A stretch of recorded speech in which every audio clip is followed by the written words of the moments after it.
Hey there everyone, this is Ryan, and I'm on Solar Alaska Sasquatch website, aka Fred Rule, and here's all the merchandise you can get on here, and he's recording the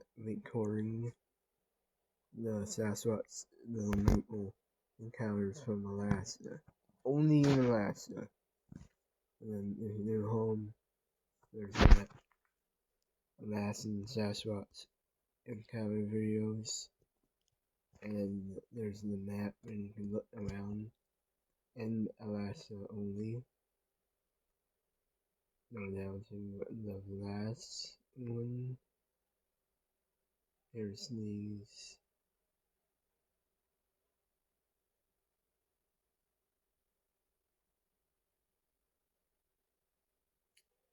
And all the encounters from Fred are from people who live here, who used to live here, or had known him, or he known them before, and he's just telling his own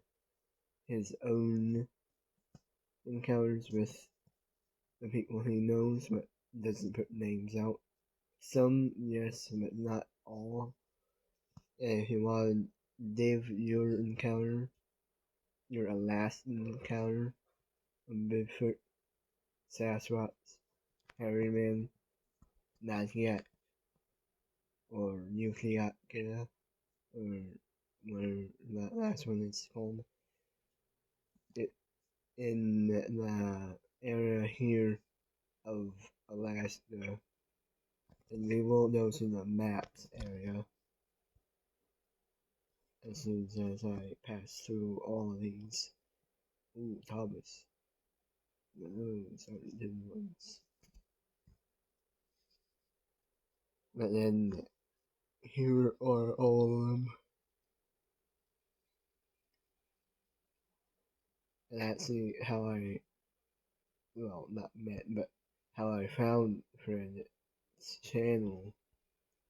I think it was like in the 20s or after, it gotta be after 45 because I think 57 or 59, I think, is the one that I put up the name, just Bigfoot the Alaska YouTubers, and then his channel came up, and I'm like, bruh, let's go. And then I watched some of his older videos first, and I'm like, wait, did he just say his last name is Rail, the same way as my last name? And I'm like, bruh, let's go. And then ever since, me and him been texting slash, actually we started texting is through email. Then after a little while, uh, me and him exchanged numbers, and then me and him texted each other, and I usually just check on him and stuff like that to just make sure you're alright. But then, yeah, the 61 is where he tells his experience from 2006.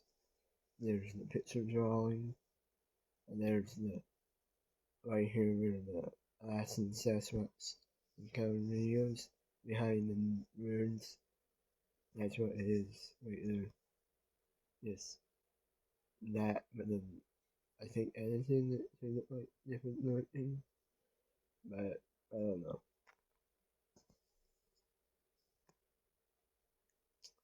But yeah, ever since then I watched all his videos on repeat at school, at home, anywhere that I watch them. I have them downloaded, repeating over and over, and watch them over and over and over and over. And basically, just watching them, listening to them, and whenever I'm bored or whenever I feel like I'm tired or basically whatever I do, like if there's no internet or no anything like that, I just watch his videos because they're interesting and cool. And he's kind of like the Alaskan version of Mr. Ballin. And yeah, basically Mr. Ballin, but the Alaskan version of him. Who needs Mr. Ballin when you have the Alaskan one at home?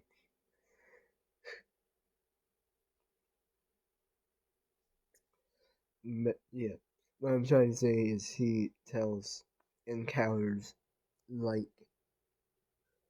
Mr. Ballin does, kinda. Mr. Ballin and Fred Rule, he tells, both of them tell different styles. Mr. Ballin is like a friend that you know, that is a friend from a friend. Fred Rule is basically just a dude that is like, oh, here's this, here's the facts, and there we go. Don't need anything else from me, anything to prove it, and anything like that. And sometimes, Fred, you hit some videos or pictures, but they are taken down because he doesn't want to pay the people or have the people sue him. And so, some of his videos, some of them are like taken down because, oh, the people want to take his money because it depends how much money he gets. And so, yeah.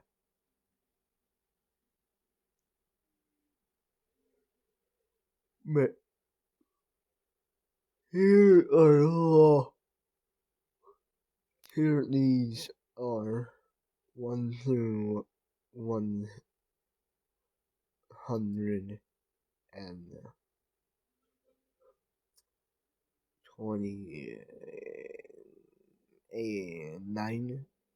On YouTube, he has 120, 134, 133, 134. I think is coming out soon.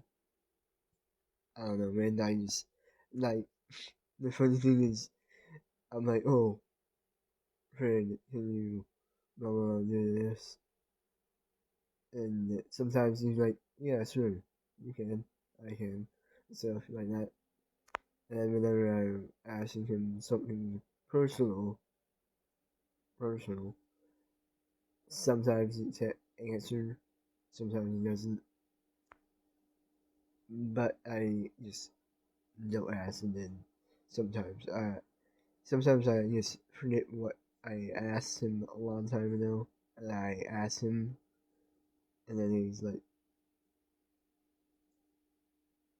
just like that, like no hits back, like doesn't know what I mean by probably. I don't know what I mean by anyways.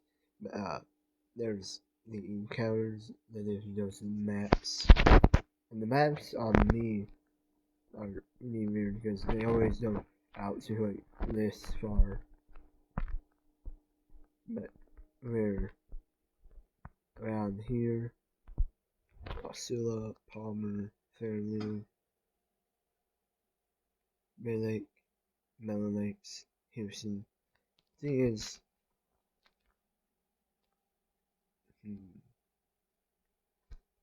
no, I'm just thinking of something that I remember. But yeah, we have property in Willow, and then and around there. But what I like and what to do is like go to some of these areas that have encounters, like the Willow Creek State Recreation Area over there, camp out at the area, which I did not know there's a campground, but camp around the river close to the campground, and then camp around this area at Suppressed Tires, like right here, and then over here. Basically, what I want to do is like go to the areas and then camp out around here, and then basically camp around the areas close to them for 3 days or more, and then just go to other ones that are close by, and then after a little while, when if I get a job to do more stuff like that idea, then basically go around areas like right here.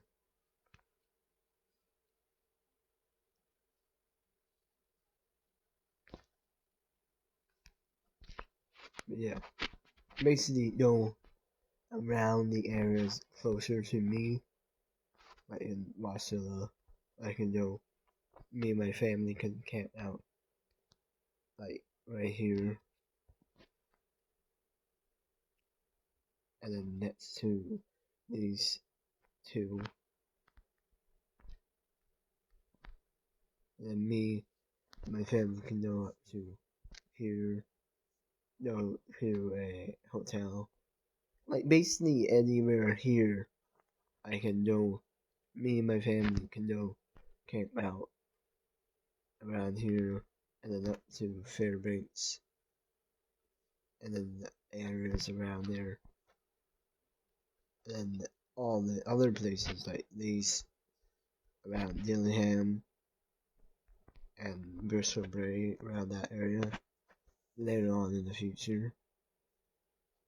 Basically all of those are later in the future, maybe close to the future is, and then later on maybe you see like that right there. But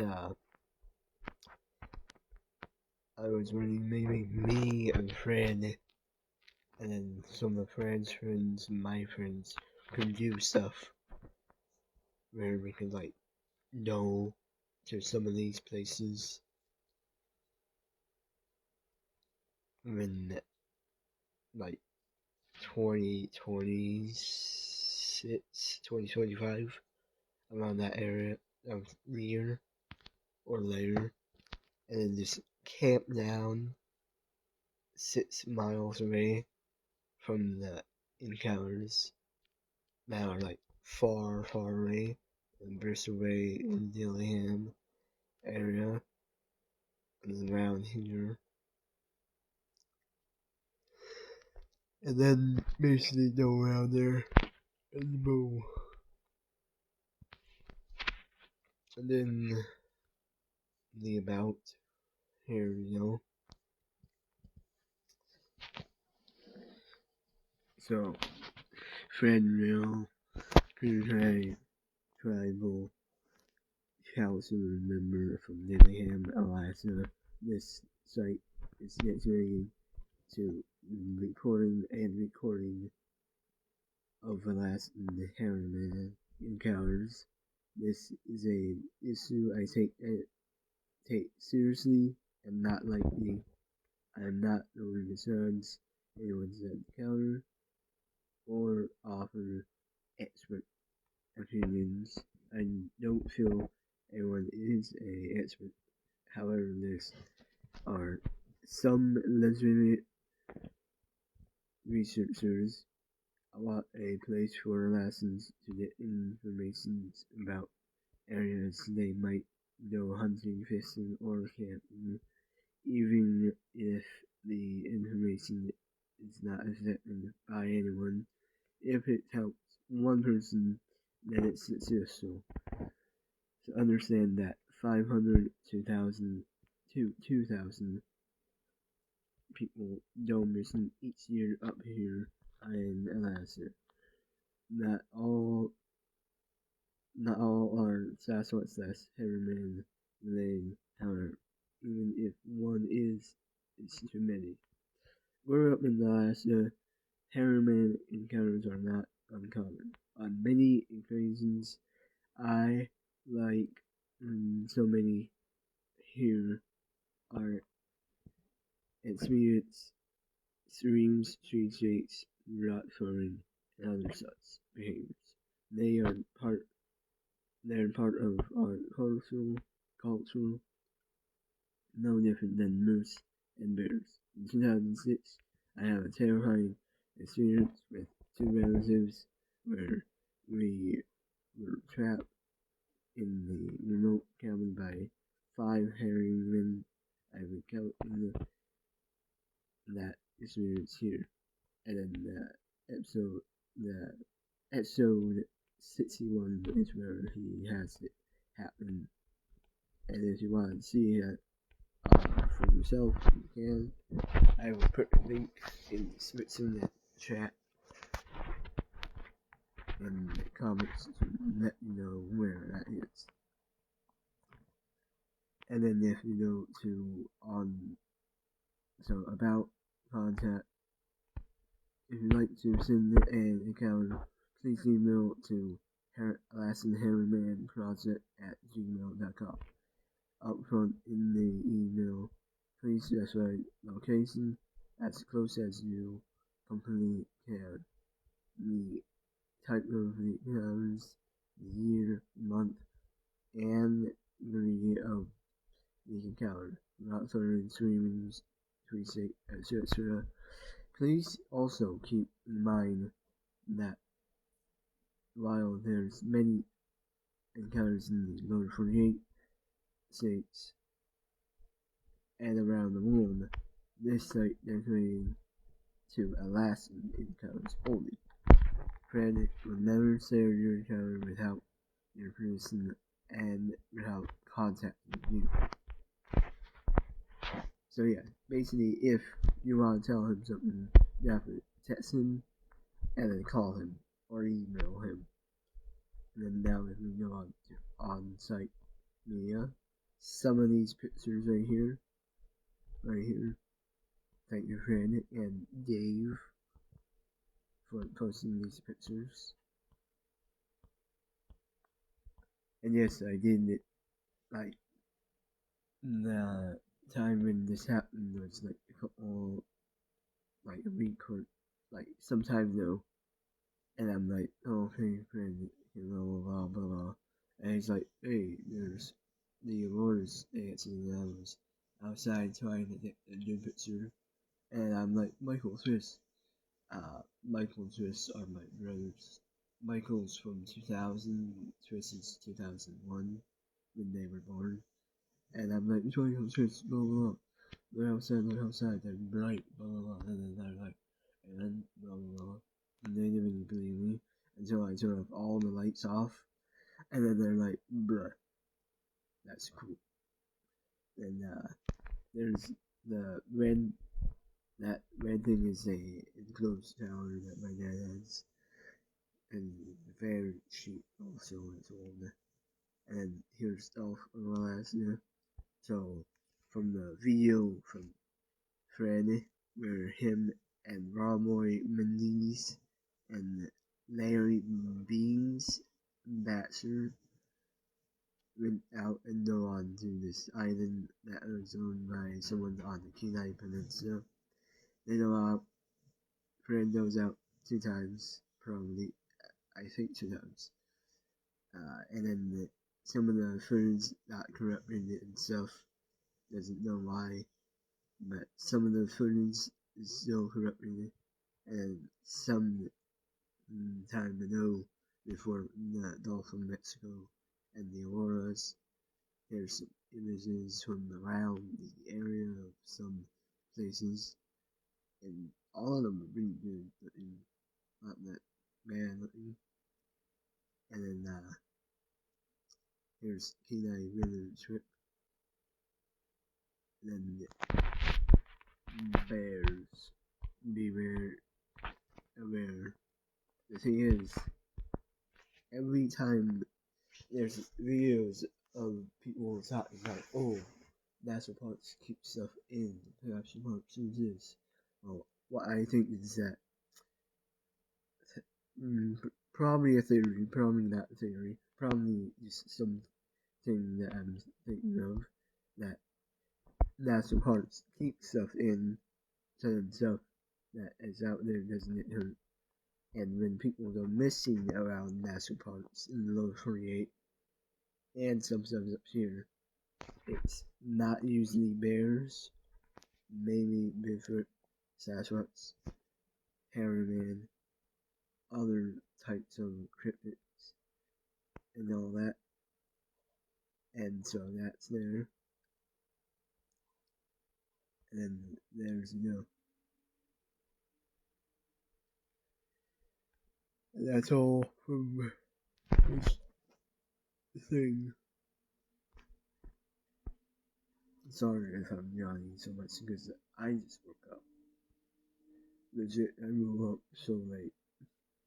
My hand's been hurting since like 3 or 4 days from going out to my grandpa and grandpa's place on Russell Lake and just hitting the ice so much on sticks and other metal sticks and just anything that I can break with my nephew. We were just doing that. My hand is just hurting so much where I can't even, I can make a fist, but then that hurts more when I do that. But yeah, there's Fred's website, Subar Alaska Sasquatch. I will put a link in the description, a link in the comments, and other stuff. If you want to see his channel, go subscribe to him, and Dave too, if you want to subscribe to him. And then, if you want to subscribe to Dave, but the thing is, Dave doesn't post any videos. He has that website on his channel too about his stuff and what he's interested in. Has a video of my encounter of what happened and stuff, like 8-9 years ago. I don't remember how long it was been. Some things from that video are a little bit fuzzy, and also I made it look like it's from like the 90s or 80s. But, and yeah. And yeah. Also, Roy Menzies, if you want to subscribe to him, I will put his Summer Alaska Sasquatch, aka Fred's channel, Dave's channel, Roy Menzies' channel, Larry Beans Batson, aka Alaska, and then some others in the description and comments. So, make sure you guys like, subscribe, and see you later. Next one. Bye bye.